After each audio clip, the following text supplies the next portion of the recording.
Hello, and welcome to another edition of What Drives You Driver Edition podcast. I'm one of your hosts, Corey Helmley. Today I have with me Kyle Hunsader. How you doing? And we have a special celebrity guest I'm pretty jazzed about. Alright, this is Billy Helton. How y'all doing? Alright, this is our first celebrity that we've had on the show, so we're pretty excited, Billy. I'm not gonna lie to you. Glad to be here, though. Yeah, man. So Billy, you're a celebrity because you're on one of our favorite shows. I mean, it's probably going to be a lot of guys' favorite shows. Forged in Fire, Season 1, Episode 1. For some people that aren't familiar with the show, can you just give us a quick, just kind of go through what it is and what you did on there? Man, Forged in Fire was awesome. It's a competition about skilled people making sharp things that cut stuff. That's really the basic to it. We make a lot of knives on the show, all kinds of historical weapons that really bring the viewer into what we do on a daily basis. It's pretty unique, but we do it under a time that's really constrained, and it makes a lot of cool drama that makes the show even better. And you can win $10,000. And you can win $10,000, yeah. Kyle, did you get a chance to watch it? I watched it. And you just rubbed it in that he didn't win the $10,000. He did. He brought that right out, didn't he? Spoiler alert. All right, sorry. If you watch the episode, he doesn't win $10,000. I don't win the $10,000, but I take donations, you know? Yeah. I watched it last night, and I caught a quote from you on there. Let's hear it. Quote, "Getting your spark on, getting hot up in here tonight." When you were grinding your knife on the wheel there. Up in here. Do you have a quote for when you get into a truck now? Oh, Lordy. So, yeah, kind of, let's roll. Okay. And that's, that kind of comes from back when 9/11 happened, there's a guy on a plane that said, let's roll. And so that really resonated with me. Now I'm a trucker. It's like, that's my new saying, is let's roll. Sure. Yeah, kind of in his spirit, That's awesome. I like it. Those are some pretty good ones too, right? Get your spark on. I even have a t-shirt that says get your spark on. I know. We might have to rock those in our next. We should have got those, wore them for the podcast. Oh, I'll send you guys some. All right, we'll send you some PTI gear. I'm going to need that for sure. Get your spark. That's awesome. All right, I also have a quote from you. So, they ask you what kind of knives you're going to make, right? And Billy, you go, I make practical knives. Ones that can cut down a tree, and then your apple when you're ready for dinner. And I couldn't stop laughing when I heard that because I'm like, well, that's practical. You're just going to chop down a tree with a knife. But I also wanted to make funny a little bit because I'm like, who's eating apples for dinner? Like, why couldn't you say steak? Like, and then, like, how does that line come about? Do they set you up for that? And then as soon as you say something, do you kind of regret it? And like, man, I should have said this instead. Say that's like a bad quote there. Like, did you regret it? Well, right along with he didn't win $10,000. That's fair because I was like, well, who's eating apples for dinner? I'm like, you should have said like you cut down a tree and then you cut up a steak for dinner. Like, right. Yeah, that'd have been the manly thing to say. Yeah. Cut up a steak. Yeah. It's easy to say it, watching it after. Yeah, but if you're trying to win a $10,000, being sharp is on mine. I almost said something like a steak, but I'm like, I'm gonna let my brain think a little bit. So we're in a competition to win $10,000, and it needs to be durable and sharp. So cutting a steak don't really mean we have knives in our drawers that you can cut steak with 1,000 times. They're serrated, but an apple, you got to be able to slice that apple. So there's a little bit of theory behind my apple comment. Yeah. All right. You changed my mind on this. Yeah. Now. So, yeah. You know what? You can tell. Like I'm not in the knife world now. I learned something then. But it didn't help me win $10,000. Maybe if I'd have cut a steak, it'd have been better. We're gonna get into this. All right. Yeah. So the best part about this, like I immediately liked your character on the show. Well, it's you in real life, right? You're not a character. It's a reality show. Yeah. But they asked. I can't think of the other guy's name. It wasn't the Conan guy. It was the other guy. They asked him what a strategy was, and he goes in this long, drawn-out thing about a strategy. And then they asked you, Billy, what your strategy is. What'd you say? Was it get her done? Get her done. Yeah. 3 simple words, man. That's my life motto, man. Just get it done. That's the country boy way. Seriously. I love it. Yeah, it really is. In life, anything you do is just everything in between get and done is just work. So you got to work it out. Yeah. I mean, I could go into some long spiel, but like Matt, I think it was Matt that went on, and he's an extremely awesome guy. But I don't got that many words. It was, I don't know. I immediately was like, all right, I'm behind you, 100%. Yeah, Larry the Cable Guy, get her done. That's awesome. All right, the other part I have questions are, right? So you had to make your serrations on the knife, 4 inches long. They look a little short, and you immediately reply, I measured them at 4 and 8. 4 and 8. Famous last words, 4 and 8. So did you know they were short? I'm just hoping like you said that and they'd be like, oh, okay, and not measure them? Right. Or like, were you just hoping? Like, okay. Did you know? So for vindication purposes, let me go into detail on that. All right. So they were two-sided. They took the shortest side. It was 4 and 8 on the other side, but I didn't think to measure the opposite side. So, and then early on, did you hear in the clip it said, oh man, I ground some of my serrations out. Yep. And I forgot to go back. Attention to detail got me. I forgot to go back and put a couple more serrations in. So it's the shortest side that they measure, not the longest side. So yeah, I look like a real goofball. Yeah, I measured a 4 1/8 of an inch, and no, you're 4 3/8 of an inch short. And I'm like, it's my life story right there. Always 3/8 of an inch short. That's fantastic. So I watched that and I'm just like, man, I wonder if he was just bull-faced lying and just being like, well, they're probably not going to take out a tape measure. Yeah. Like, yeah, they obviously are. Like, Did you see the look on my face? I'm like, ain't no way out of that. I'm just here. Yeah. Okay. All right. So you make it through the first round, and the person that gets eliminated is Joe. And I'm not gonna lie, that guy wanted to get eliminated so bad. Like he watching it, he rubs you the wrong way because he's talking about Conan. He actually at one point, I wrote this down because I was like, he said he was gonna beat everyone so bad that their women were gonna lament knowing them. Like when that guy got eliminated, did you like talk smack back to him? Like, No, he's bigger than me. I didn't do nothing. Man. I'd let him roll. Yeah. That's the first time I've ever met the guy too.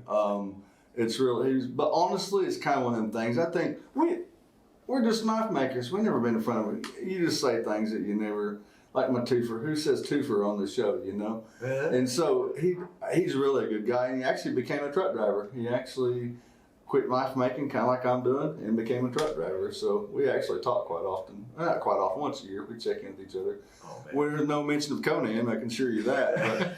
But, and no mention of lamenting either, I guarantee you that. Their women are going to lament knowing them after I beat them on the show. I was just like, oh my God. And he's the first guy to get eliminated. Like, as soon as his blade tip fell off, I lost it. I was like, oh man. I felt bad for him. Oh my Lord. Yeah, I really did. Watching it, you really don't, though. You're kind of like, he's kind of going to make him like the bad guy a little bit. They did, so, yeah.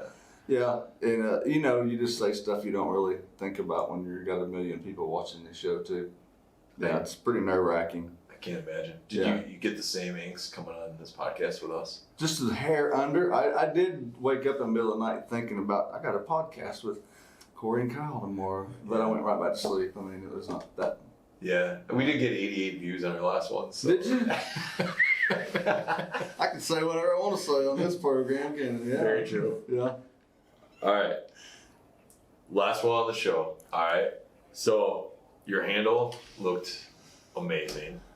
Yeah. But the whole time they're commenting like, why isn't he fixing the stress fractures on the knife? Did you know there were stress fractures on the knife? So. And was it just like you didn't really have an option to fix it, so you're like, I'm just going to make this look as cool as possible?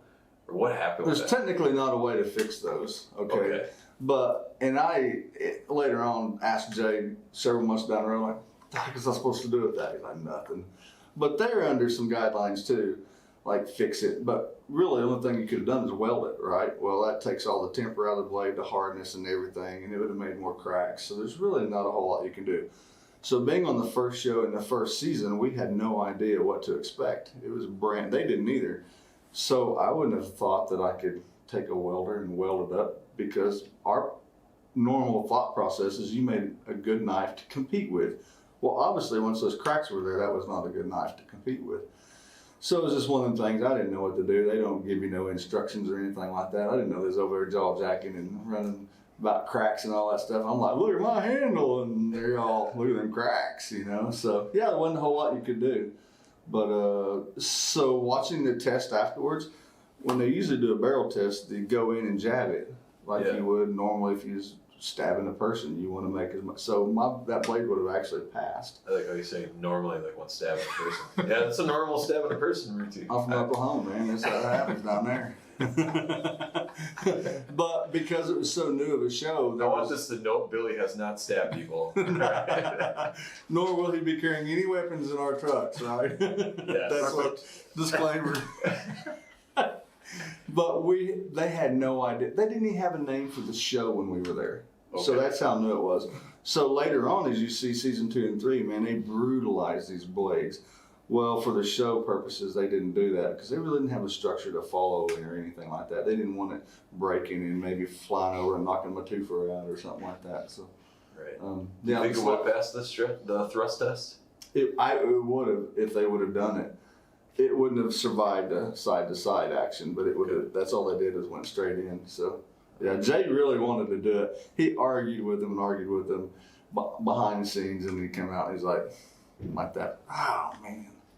So yeah, and I will say this: some of those facial reactions are out of place. I'm just saying, they cut and clip I knew that those cracks were there. I knew I was going to go home because of it, and that was not my initial reaction right then and there. That's funny. Yeah, and really that just came from overheating it. We have thousands of light bulbs above us, and for purposes of filming, and our blacksmith shops are normally dark for a reason. We can watch the color on them, and you see a lot of cracks on the show, and it just comes from hurry up and too much light. We can't see the color, so and we hammer on them too long.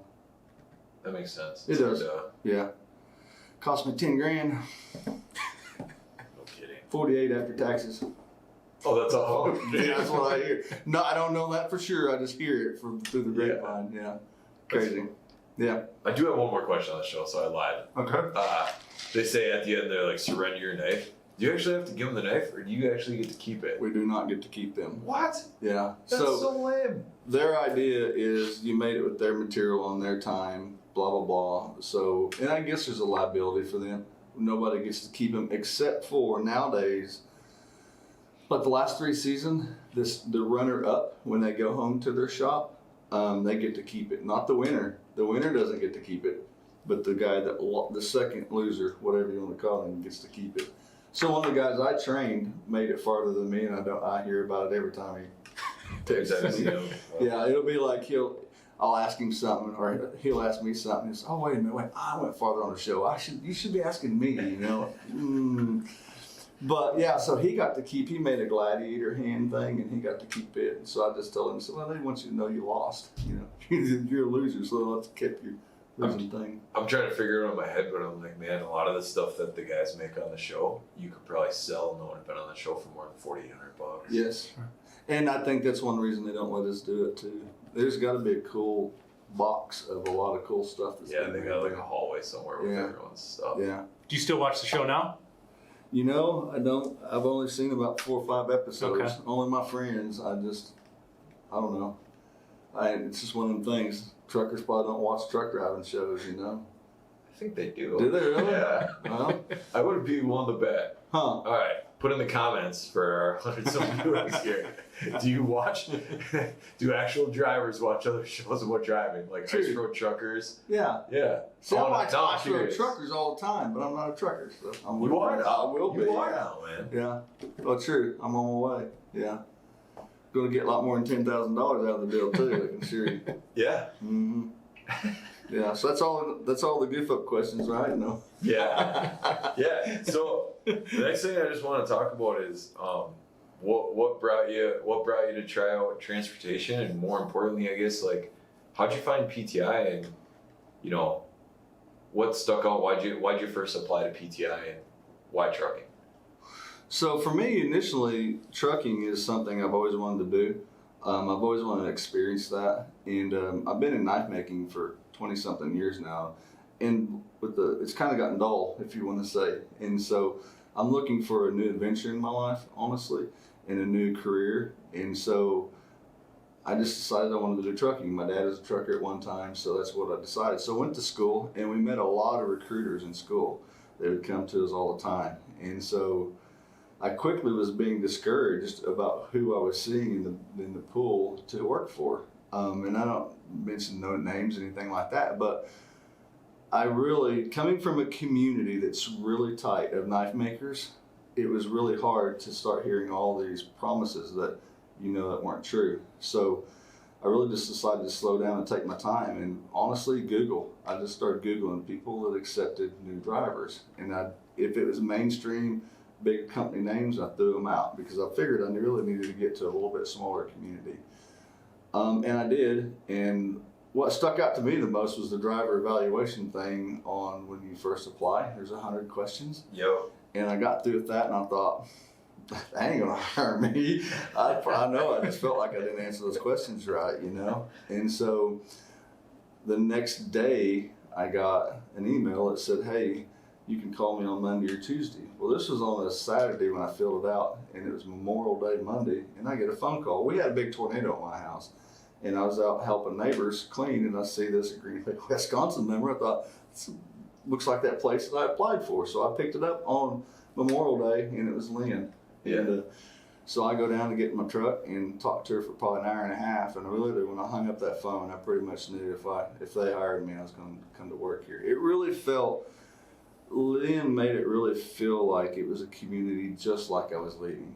And getting here now for a week, I really feel like that was very appropriate. I mean, community is big for me. I've really had a big support group, and all the people that I work with are pretty awesome in my knife making world, and I don't want to step away from that. I want it to continue with the rest of my career. So PTI just felt right from that moment, that one phone call. That's awesome. So shout out to Lynn. Anybody that wants a job, you can call Lynn. Oh my gosh, yes. Yeah. It's totally true. I mean, she made the whole deal. I mean, I would have probably kept talking to people and looking, but I'm telling you, when you make a connection with somebody right up front and you feel like they're telling you the truth, there was no question out of bounds. There was no, let me look into that. It was just amazing experience, and that's why I'm here today. That's awesome. Yeah. Do you feel like everything Lynn told you on the phone has been true so far in your first week here? Absolutely. Yeah, because I actually questioned her quite a bit about community, I think one of my questions was, well, can I just stop in and walk into your office? And then was it the first day we were here, guys, that there's a trucker pulled in and getting a big old cake and everybody's standing out front clapping when they come in the door, and I'm like, well, there's another one that I can check off that I wasn't lied about, And then to top that off, the next day, my trainer from Oklahoma happened to be here, Mr. Darrell, and was going to another route and swung by here and came in the office just to meet me. So, yeah, that's still, I mean, those are pretty much deal sealers for me. That is awesome. Yeah, everything's been pretty true so far. I don't expect it to be any differently, honestly. How's the first week training with Stephen Lee going? Like in the yard and all that stuff? I haven't got my polar bear hunting license yet, but I'm going to get it and come back and I'm going to shoot that polar bear, I promise you. With Mr. Lee. It's been great, honestly. Steve is awesome, man. I was really I'm the nervous type, really, honestly. I know it doesn't sound like I talk all mature and all this stuff, but I am a nervous person, very anxious. And man, Steve jokes around. There's so much calmness in this place. It's pretty cool. You're walking down the aisle and everybody in the cubicles, hey, how you doing? And it just puts you to rest. It really does. The amount of knowledge that we've learned already is pretty crazy. It really sealed what we learned in school to me. And I know there's a ton more to learn, but the onboarding process, is that what you call it? Yeah. Has been very easy, I thought. Very inviting. Really, it's like they're really trying to educate you here about the programs instead of just throwing it at you and getting you down the road. That's awesome. You're going to be working with Kyle's team. Oh, really? Yeah, you got some questions for him, Kyle? You're going to be working with Muskogee, right? Yeah. Uh-huh. Nice. So you run that, are you involved in that area down there? Deb runs that board, but then I oversee Deb as well. So you'll be talking to me on the phone as well once in a while. Oh, okay. Awesome. So now we got a rapport. Yeah. All your problems go to Kyle. That's what Oh, really? Yeah. Oh, we're going to know each other. Put me straight to Kyle. Yeah. So, and PTI's motto, right, is what drives you. So really, what drives you as a person? What kind of motivates you, to keep going to do a hard job like this? Man, teamwork is, who said that teamwork is dream work, you know? If you're a part of a team, it's easy to keep on driving. It's when you get by yourself, it's not easy, you know? And so for me, I love being part of a team, okay? And to be quite honest with you, one reason I like being a part of a team is because it's not easy to shine by yourself. When you're a part of a team and you work really hard and you do a lot of really good things, it's recognizable because you're on a team that people say, oh, Kyle's doing good here. And so I've come from a career that the only thing that's rewarding is the paycheck at the end of the day. Like if I sell a knife, that's my reward. So what drives me about coming on to a place like this and to be a truck driver is just being part of a huge team that I can get not accolades, but get rewards from and be noticed, and I can notice my teammates and say good things about them. It's just really cool to be a part of a team, and that's what I've been missing for 20 years. Is self-employment is awesome, unless you work 40 yards from your house and your dog is your best friend and you don't ever see nobody. And so it really does drive me to be in a place that there are goals to meet. When you meet those 20-year goal, you get to come in and everybody claps for you and you're part of that team. So that's really what drives me to come to the commercial industry of driving a truck and to be in a good company. That's awesome.